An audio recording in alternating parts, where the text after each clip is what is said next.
Shalom, salam berkat dari kami untuk pendengar sekalian. Saat ini pendengar akan diberkati dengan program Hari Ini Harinya Tuhan bagian yang ke-8.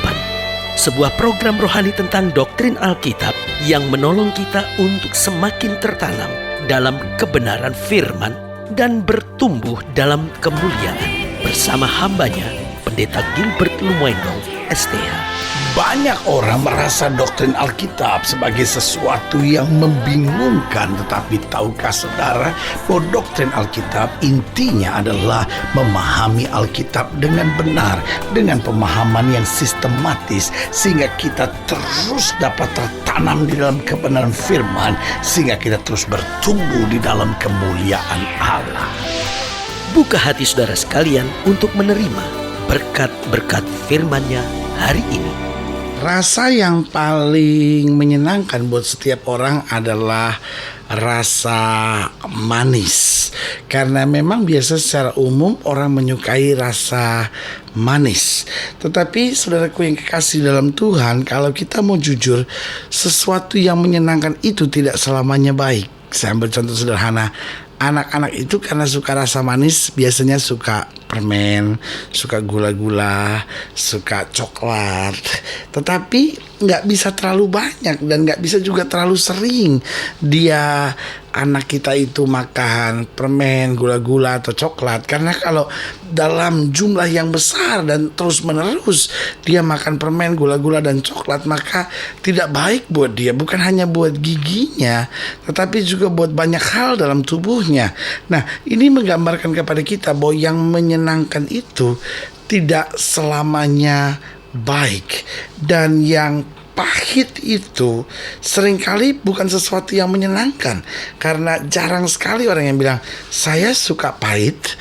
Biasanya kalau kita bicara pahit itu kan cuma bicara obat. Misalnya ibu-ibu minum jamu, pahit ya kan.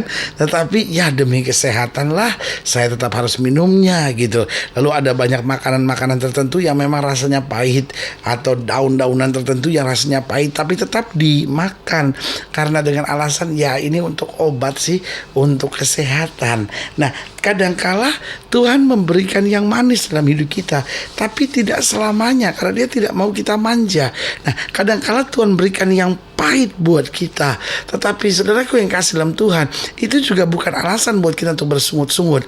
Karena baik yang manis maupun baik yang pahit, kita tetap intinya hanya memandang kepada Dia saja, bahwa apa saja yang Kristus berikan selalu yang terbaik buat anak-anaknya. Haleluya. Selamat datang dalam program kita hari ini, Harinya Tuhan, sebuah program rohani yang kembali mengingatkan kepada kita betapa pentingnya kita menjadikan firman Tuhan sebagai dasar keseharian hidup kita. Karena selama kita menjadikan firman Tuhan sebagai dasar keseharian hidup kita, langkah-langkah ke depan kita penuh dengan kepastian, kemenangan, berkat, mujizat, dan perkara-perkara yang besar. Haleluya. Dan dalam program ini kita bicara tentang sesuatu topik yang mungkin menarik untuk kita pelajari, karena kita bicara tentang madu dan racun. Nah, saudaraku yang kasih dalam Tuhan, ini menarik untuk kita pelajari. Kenapa? Kalau kita bicara tentang madu, kita bicara tentang sesuatu yang manis. Kalau kita bicara tentang racun, kita bicara tentang sesuatu yang pahit dan tidak menyenangkan. Nah, saudaraku yang kasih dalam Tuhan, yang manis itu tidak selamanya baik, dan yang pahit itu tidak selamanya buruk. Meskipun kalau kita lihat madu itu baik, racun itu selalu buruk. Nah, tapi kadangkala kita hanya lihat luarnya. Kita pikir, wah ini manis pasti madu, ini pahit pasti racun. Tapi hari ini saya mau beritahu, yang manis tidak selamanya terbaik buat kita, dan yang pahit tidak selamanya harus kita tolak. Yang paling benar adalah kalau itu dari Tuhan, mau itu manis saya bersyukur, mau itu pahit saya tetap akan bersyukur. Karena apapun yang Allah kerjakan, apapun Allah sediakan buat saya, itu selalu yang terbaik bagi anak-anaknya. Haleluya. Nah, saudaraku yang kasih dalam Tuhan, pembahasan kita dalam program ini, kita sama-sama pelajari dari Wahyu pasal 10. Wahyu pasal 10 mulai dari ayat yang pertama dikatakan, dan aku melihat seorang malaikat lain yang kuat turun dari sorga, berselubungkan awan, dan pelangi ada di atas kepalanya, dan mukanya sama seperti matahari, dan kakinya bagaikan tiang api. Dalam tangannya ia memegang sebuah gulungan kitab kecil yang terbuka. Ia menginjakkan kaki kanannya di atas laut, dan kaki kirinya di atas bumi. Dan ia berseru dengan suara nyaring sama seperti singa yang mengaum. Dan sesudah ia berseru, ketujuh guru itu memperdengarkan suaranya. Dan sesudah ketujuh guru itu selesai berbicara, aku mau menuliskannya, tetapi aku mendengar satu suara dari sorga berkata, meteraikanlah apa yang dikatakan oleh ketujuh guru itu, dan janganlah kau menuliskannya. Dan malaikat yang kulihat berdiri di atas laut dan di atas bumi mengangkat tangan kanannya ke langit, dan ia bersumpah demi Dia yang hidup sampai selama-lamanya, yang telah menciptakan langit dan segala isinya, dan bumi dan segala isinya, dan laut dan segala isinya, katanya, tidak akan ada penundaan lagi. Haleluya. Tetapi pada waktu bunyi sangkakala dari malaikat yang ketujuh, yaitu apabila ia meniup sangkakalanya, maka akan genaplah keputusan rahasia Allah seperti yang telah ia beritakan kepada hamba-hambanya, yaitu para nabi. Dan suara yang telah kudengar dari langit itu berkata pula kepadaku, katanya, pergilah, ambillah gulungan kitab yang terbuka di tangan malaikat yang berdiri di atas laut dan di atas bumi. Lalu aku pergi kepada malaikat itu dan meminta kepadanya supaya ia memberikan gulungan kitab itu kepadaku. Katanya kepadaku, ambillah dan makanlah dia. Ia akan membuat perutmu terasa pahit, tetapi di dalam mulutmu ia akan terasa manis seperti madu. Lalu aku mengambil kitab itu dari tangan malaikat itu dan memakannya.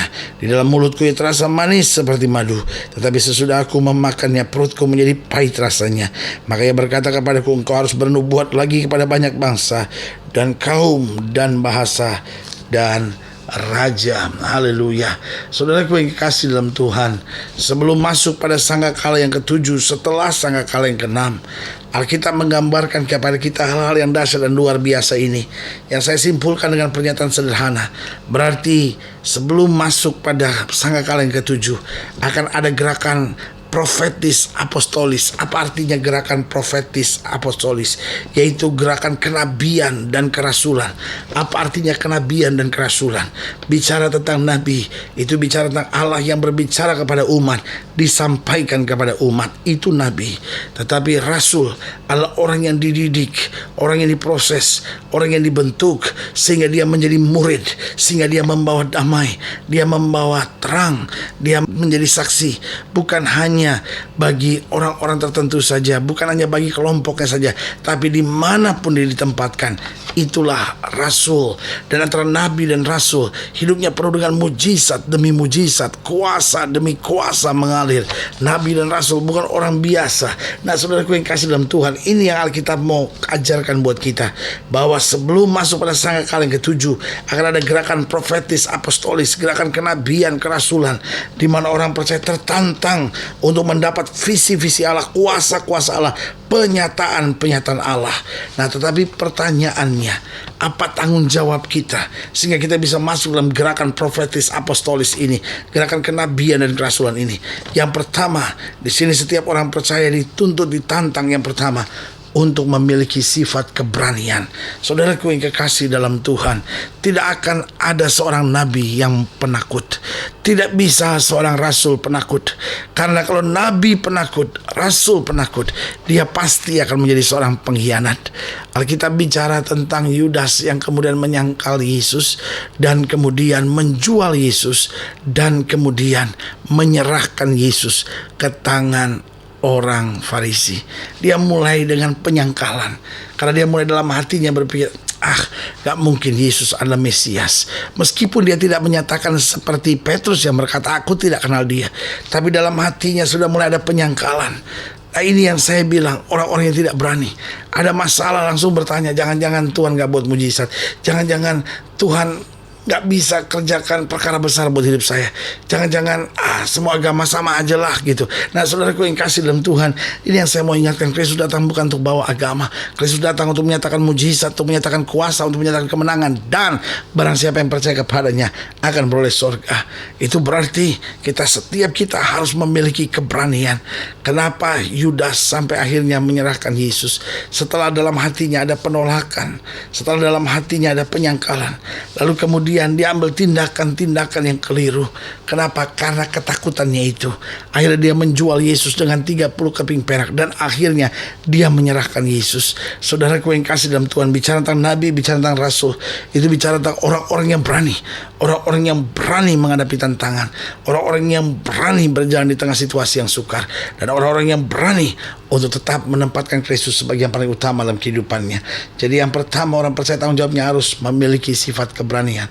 Yang kedua, harus bersatu. Karena kalau kita bicara tentang gerakan profetis apostolis ini, kalau kita bicara tentang gerakan kenabian dan kerasulan ini, maka saudaraku yang kasih dalam Tuhan, ini tidak diberikan kepada orang-orang tertentu, tapi diberikan kepada tubuh Kristus secara utuh. Artinya setiap kita kadangkala boleh saja berbeda, tetapi kita tetap harus bersatu, bergandengan tangan. Karena hanya satu nama yang kita muliakan, yaitu Kristus. Hanya ada satu buku yang kita pegang, yaitu Alkitab. Dan hanya ada satu tujuan kita untuk setiap orang yang percaya, yaitu sorga, rumah Bapa yang kekal. Dan yang ketiga, kalau kita bicara tentang sebelum masuk sangkala yang ketujuh, ini ada gerakan profetis apostolis, kenabian dan kerasulan, di mana orang percaya tertantang untuk mendapat visi-visi Allah, kuasa-kuasa Allah dan penyertaan Allah. Apa tanggung jawab kita? Yang pertama, berani. Yang kedua, bersatu. Dan yang ketiga, lakukan segala sesuatu dengan sepenuh hati. Artinya all out, gak bisa setengah-setengah. Tuhan gak mencari orang yang setengah-setengah. Yesus mati buat kita bukan setengah-setengah. Yesus mati sampai tetes darah yang penghabisan. Itulah Allah yang kita sembah. Kalau sudah jadi suami yang all out. Jadi istri yang all out. Jadi orang-orang muda yang all out for God. Karena saudaraku yang kasih dalam Tuhan, orang-orang yang melakukan apapun dengan sepenuh hati, maka dia akan puas dengan hasil yang dia capai. Karena waktu kita bekerja dengan sepenuh hati, kita libatkan Tuhan untuk menyertai kita. Kita minta hikmat dan tuntunan Roh Kudus senantiasa. Maka saudaraku yang kasih dalam Tuhan, yang ada di depan kita adalah berkat, anugerah, kemenangan, dan perkara-perkara yang besar. Meskipun di tengah tantangan, kita tahu Allah kita luar biasa. Haleluya. Saudaraku yang kasih dalam Tuhan, kalau sudah ingin dilayani lebih jauh, hubungi kami melalui telepon, hubungi kami melalui surat, kunjungi website kami. Karena kami ada untuk membawa Bapak Ibu Saudara senantiasa lebih dekat pada Tuhan dan mengalami kasih kuasa mujizat yang luar biasa. Haleluya. Secara khusus melalui program ini juga kami mau berdoa buat setiap saudara yang sakit, setiap saudara yang berbeban berat, karena kita percaya bahwa bagi Allah tidak ada perkara yang mustahil. Saudara ingin didoakan secara khusus, boleh taruh tangan kanan saudara di dada, dan kita akan berdoa. Mari kita berdoa. Bapa, dalam nama Yesus, hamba berdoa buat yang sakit, hamba doa buat yang berbeban berat, hamba doa untuk setiap mereka Tuhan yang senantiasa hidup dalam kekhawatiran, ketakutan, dan membutuhkan damai sejahtera, keberanian untuk melangkah, sehingga kami bisa bersatu, kami bisa senantiasa melakukan yang terbaik yang bisa kami kerjakan buat Kristus. Bapa, hamba berdoa di dalam nama Yesus, Tuhan jamah, bangkitkan iman kami, bawa kami untuk berjalan kemuliaan-Mu, karena ini yang kami percaya, hanya dekat Allah saja. Segala berkat, mujizat, dan ketenangan Tuhan berikan buat kami yang percaya. Di dalam nama Yesus kami berdoa. Haleluya. Amin. Saudaraku yang kasih dalam Tuhan, kita sudah berdoa. Ingat, Allah tidak pernah lalai menepati janjinya. Inilah saatnya buat kita untuk bangkit bersemangat, bersuka cita dalam menghadapi segala perkara. Karena kita tahu Yesus juru selamat, Yesus kekasih jiwa kita, Yesus penolong kita yang sungguh. Doa saya menyertai saudara. Sampai berjumpa pada program berikut, dan jangan lupa jadikan hari ini harinya Tuhan.